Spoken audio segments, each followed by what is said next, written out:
Salam sejahtera bagi saudara sekalian dimanapun berada. Firman Tuhan untuk kita minggu ini 4 Juli 2021, ulangan 16 ayat 9-12. Demikian firman Tuhan. 7 minggu harus kau hitung pada waktu orang mulai menyabit gandum yang belum dituai. Haruslah engkau mulai menghitung 7 minggu itu. Kemudian haruslah engkau merayakan hari raya 7 minggu bagi Tuhan Allahmu. Sekedar persembahan sukarela yang akan kau berikan, sesuai dengan berkat yang diberikan kepadamu oleh Tuhan Allahmu. Haruslah engkau bersukaria di hadapan Tuhan Allahmu, engkau ini dan anakmu laki-laki, serta anakmu perempuan, hambamu laki-laki dan hambamu perempuan, dan orang Lewi yang diam di tempatmu, dan orang asing, anak yatim dan janda yang di tengah-tengahmu, di tempat yang akan dipilih Tuhan Allahmu untuk membuat namanya diam di sana. Haruslah kau ingat bahwa engkau pun dahulu budak di Mesir, dan haruslah engkau melakukan ketetapan ini dengan setia. Sampai di sini firman Tuhan. Saudara-saudara yang terkasih di dalam Yesus Kristus, minggu ini kita memasuki Minggu Kerja Rani atau Minggu Pesta Panen. Dalam Perjanjian Lama, Hari Raya Pesta Panen ini disebut juga dengan Hari Raya Pentakosta, Hari Raya pengucapan syukur bagi Israel atas hasil panen gandum. Pesta itu dirayakan 7 minggu setelah Hari Paskah. Sebab itu juga Pesta Panen dikenal dengan nama Hari Raya 7 Minggu. Ulangan 16 ayat 10. Dalam Perjanjian Baru dihubungkan dengan turunnya Roh Kudus. Kisah Rasul 2 ayat 1-47. Hari ini dirayakan pada tanggal 6 bulan Siwan, yaitu hari yang berdekatan dengan tanggal 20 Mei. Hari ini dinamakan Hari Raya Pentakosta, karena Pentakosta berarti 50, sedangkan pestanya dirayakan pada hari ke-50 sesudah Hari Raya Paskah. Jadi, Hari Raya Pentakosta yang kita rayakan setiap tahun sebenarnya adalah Hari Raya Pesta Panen bangsa Yahudi. Jadi menurut saya, Pesta Panen atau Kerja Rani sebaiknya juga dilakukan pada saat Hari Raya Pentakosta. Dalam perayaan Pesta Panen atau Pentakosta ini, mereka harus membawa sekedar persembahan sukarela sesuai dengan berkat Tuhan yang diberikan kepada bangsanya. Dalam Ulangan 16 ayat 16-17 dituliskan, 3 kali setahun setiap orang laki-laki di antaramu harus menghadap hadirat Tuhan Allahmu ke tempat yang akan dipilihnya, yakni pada hari raya roti tak beragi, pada hari raya 7 minggu, dan pada hari raya pondok daun. Janganlah ia menghadap hadirat Tuhan dengan tangan hampa, tetapi masing-masing dengan sekedar persembahan sesuai dengan berkat yang diberikan kepadamu oleh Tuhan Allahmu. Jadi persembahan yang diberikan pada waktu perayaan-perayaan ini, yang di dalamnya termasuk perayaan Pesta Panen atau Pesta Pentakosta, adalah persembahan sukarela. Tidak ada ukuran atau takaran yang dipakaikan untuk menentukan besarnya persembahan itu. Berbeda dengan persembahan persepuluhan, itu harus 1/10 dari hasil panen mereka yang akan diberikan kepada para Lewi, sebab mereka tidak mendapatkan pembagian tanah perjanjian. Jadi mereka makan dari persembahan persepuluhan itu, dan ukurannya adalah 1/10 dari penghasilan mereka.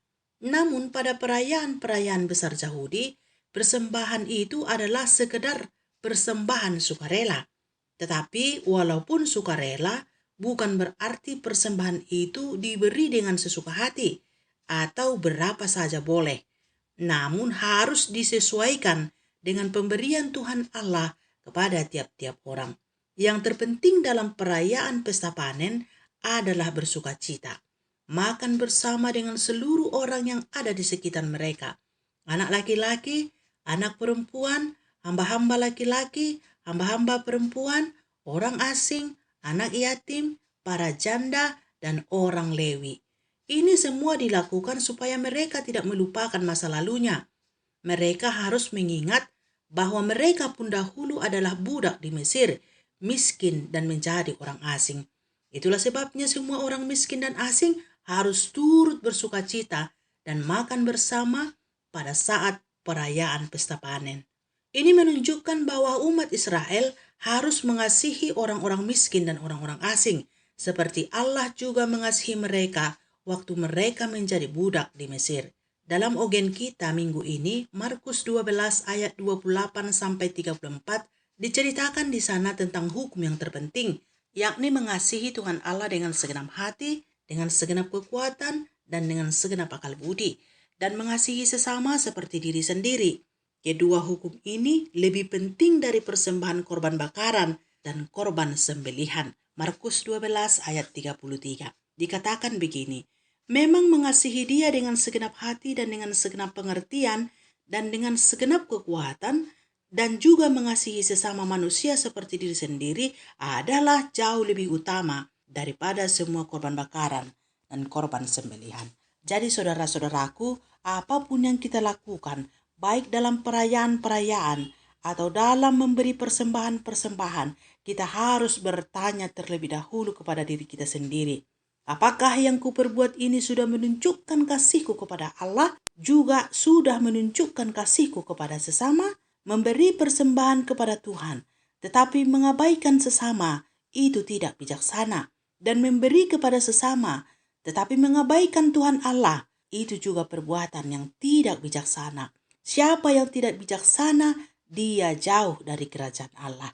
Lihat jawaban Yesus kepada seorang ahli Taurat yang menanyakan perihal hukum yang utama dalam ogen ayat 34. Demikian katanya, Yesus melihat bagaimana bijaksananya jawab orang itu, dan ia berkata kepadanya, engkau tidak jauh dari kerajaan Allah. Dan seorang pun tidak berani lagi menanyakan sesuatu kepada Yesus. Dari ayat ini jelas terlihat bahwa menurut Yesus, orang yang bijaksana dengan kerajaan Allah. Dan sudah pasti orang yang bodoh jauh dari kerajaan Allah. Saudara-saudara yang terkasih di dalam Kristus Yesus, sesuai dengan tema minggu kita, membawa persembahan sukarela. Maka bawalah persembahan sukarela sesuai dengan berkat-berkat yang diberikan Tuhan.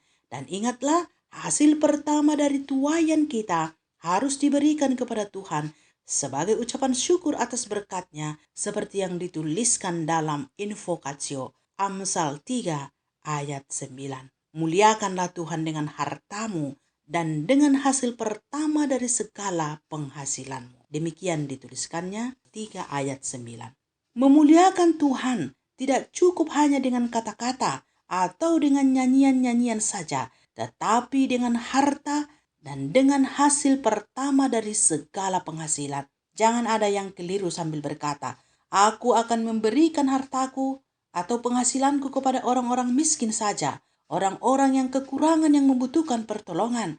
Sebab memberi kepada mereka sudah sama itu dengan memberi persembahan kepada Tuhan.